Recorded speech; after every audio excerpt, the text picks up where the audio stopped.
E Alexandre Pássaro deu uma entrevista cornetando a saída de Daniel Alves do São Paulo, afirmando que o tricolor teria dinheiro para manter o lateral direito.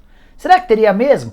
No vídeo de hoje do canal do Nicola vou elencar várias contratações extremamente equivocadas do hoje dirigente do Vasco. Bora falar também a respeito da Globo, que já assinou com 5 clubes que tinham contrato com a TNT Sports. Faltam ainda 3 e vou dar os nomes e a situação de cada um deles. Bora falar também sobre a treta envolvendo Neto e Douglas Luiz. O apresentador da Band detonou o volante do Aston Villa nessa quinta-feira. Tem novidades também envolvendo o Martinelli, tem jornal inglês afirmando que o craque brasileiro está disposto a sair do futebol inglês, mais especificamente dos Gunners. Vou contar ainda sobre o Newcastle, que acaba de se tornar, enfim, um dos clubes mais ricos do mundo, se não o mais rico de todo o planeta. Vai ter muito dinheiro para ser investido no time que está quase sendo rebaixado da Premier League. Vou falar também sobre 4 brasileiros que fazem parte de uma lista divulgada com as maiores promessas do futebol mundial. Tudo isso a partir de agora, não sei antes me apresentar. Sou o Jorge Nicola e criei esse canal para mais de 1 milhão de inscritos para tentar deixar você super bem informado sobre as coisas do futebol. Se você ainda não se inscreveu, aperta esse botãozinho vermelho de inscreva-se. Aproveita e também deixa like, que se ajuda bastante a gente a continuar crescendo. Antes de começar a passar as informações, só um giro de notícias importantes. Contei para vocês na manhã dessa quinta-feira que o Corinthians havia registrado lucro na primeira partida com portões abertos, mesmo com aquela condição de apenas 30% do público. Foram, no total de receita líquida, R$208 mil. Só que o Corinthians ainda se viu obrigado a, com mais algumas deduções, perder um pouquinho dessa grana. Então, no final das contas, entraram nos cofres alvinegros R$168 mil para um público de pouco mais de 10 mil pagantes. A expectativa é de que quanto mais gente apareça nas próximas partidas, maior a capacidade de rendimento da arena corintiana. O Corinthians tem 100% da bilheteria daqui para frente, pelo menos até o fim do ano que vem.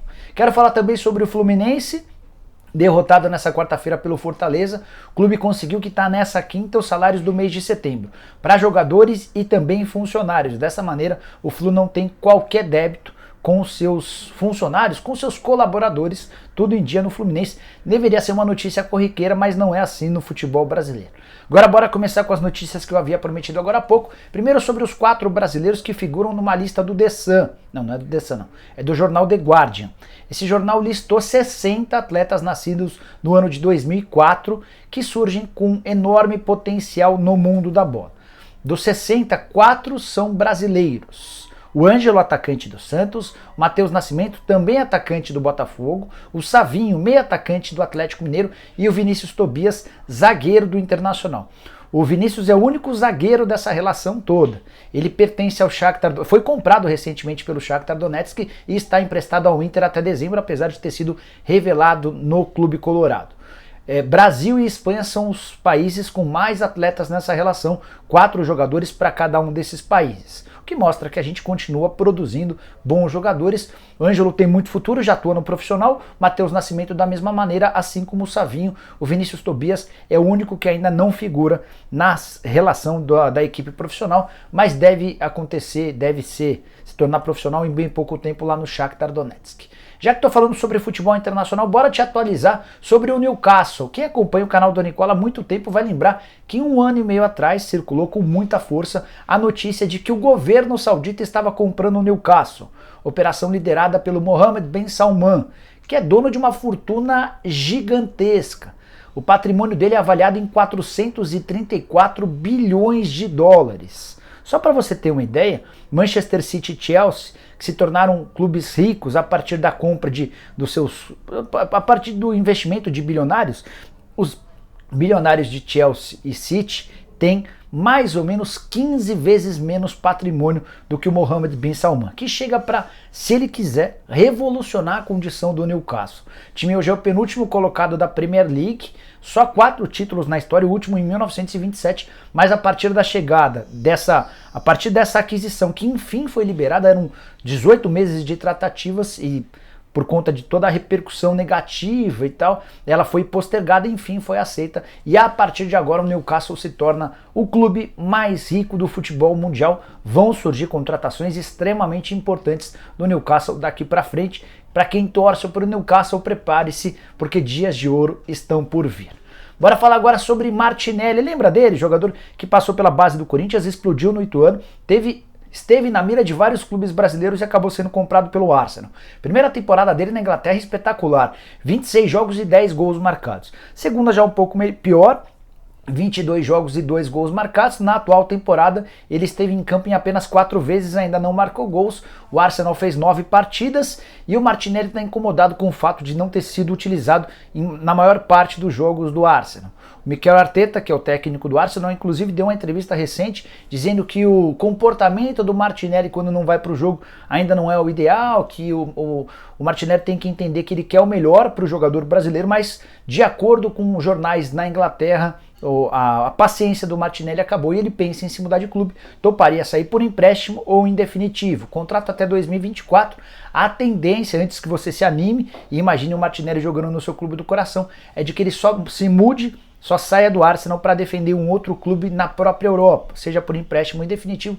Duvido que o Arsenal tope ou negociá-lo por empréstimo, ainda que seja para um clube brasileiro. 20 anos de idade, extremamente promissor, uma das maiores joias do futebol brasileiro, recentemente foi campeão olímpico com a seleção brasileira. Bora falar agora sobre a treta envolvendo Neto e Douglas, o craque Neto e o volante da seleção brasileira. Tudo começou quando o Neto criticou muito a convocação do Douglas Luiz. Disse que não havia cabimento, que o jogador que atua num time pequeno, ele detonou o Douglas Luiz e também o Aston Villa, que é o clube onde joga o ex-volante do Vasco. O Douglas respondeu gravando um vídeo e minimizando a carreira do Neto, dizendo que ele nunca conseguiu ter destaque nem sucesso no futebol europeu, que o currículo dele é pequeno, enfim. O Neto respondeu no programa de hoje, usou alguns bons minutos para descascar o Douglas Luiz. Primeiro ele comparou as próprias redes sociais dele, do Neto, com as do Aston Villa, dizendo que o Aston Villa é muito menor do que o próprio Neto. Depois o Neto fez uma série de comparações entre ele e o próprio Douglas Luiz, lembrando de títulos, de gols, entre outras coisas. No final das contas, o Neto diz que topa ser amigo do Douglas Luiz caso o volante queira, mas que não existe comparação entre um e outro. E eu gostaria de saber de que lado você está nessa história. Douglas Luiz ou Neto? Use o espaço para comentários para emitir sua opinião, beleza? Bora dar uma atualizada numa notícia que eu publiquei hoje cedo aqui no vídeo. Contei que Ceará e Fortaleza estavam muito próximos do acordo com a Globo. Os dois assinaram com a Globo nessa quinta-feira, além de outros 3 times. Se juntaram aos 2 cearenses, o Curitiba, o Santos e o Juventude. Então são 5 clubes que acabam de fechar com a Globo. Eles tinham vínculo com a TNT Sports. Só para você entender o conceito, a TNT afirmou que a partir de 2022 deixa de transmitir os jogos do Campeonato Brasileiro em TV fechada. A operação, de acordo com a emissora, não dava lucro, não era bacana, e ela rescindiu com todos os clubes com quem tinha vínculo. Esses contratos se encerram agora em dezembro, acabando o Campeonato Brasileiro, acaba também o direito de transmissão. A Globo era a maior interessada e já se apressou para fechar com esses 5. 4 da Série A. A exceção é o Curitiba, que está na Série B, mas está muito bem posicionado, é o líder da 2ª divisão, por isso a intenção e a ideia da Globo de fechar com o Coxa, imaginando que o Curitiba estará entre os 20 times da Série A na próxima temporada. Contrato de 3 anos com os mesmos moldes dos contratos com os clubes que já tinham vínculo com a Globo. Cerca de 25 milhões de reais de receita com o Sport TV por temporada. Números bem bacanas, ainda tem todos os direitos de transmissão em TV aberta e no pay-per-view. Quem ainda não fechou com a Globo? O Bahia, o Atlético Paranaense e o Palmeiras. A proposta para os 3 é a mesma, 25 milhões de reais por edição de Campeonato Brasileiro. O Bahia é o que parece mais próximo de um acordo. Tendência é que esse anúncio seja feito nas próximas horas. O presidente Guilherme Belintani já alinhou os detalhes que faltam pequenas coisas. Com o Atlético Paranaense a história tem sido um pouco mais complexa. O Furacão é o único que não tem acordo com a Globo pelo pay-per-view. Tanto que as partidas do pay-per-view do Atlético não podem ser transmitidas pela Globo. Eles, inclusive, têm uma briga na justiça. Sobre o Palmeiras gostaria, tem exigido um valor um pouco maior do que os demais. E a Globo afirma que tem tratado todos do mesmo jeito quando o assunto é TV fechada. Imagino que mais cedo ou mais tarde o Palmeiras acabe se acertando também com a Globo para ter seus direitos de transmissão exibidos no Sport TV. Uma coisa importante.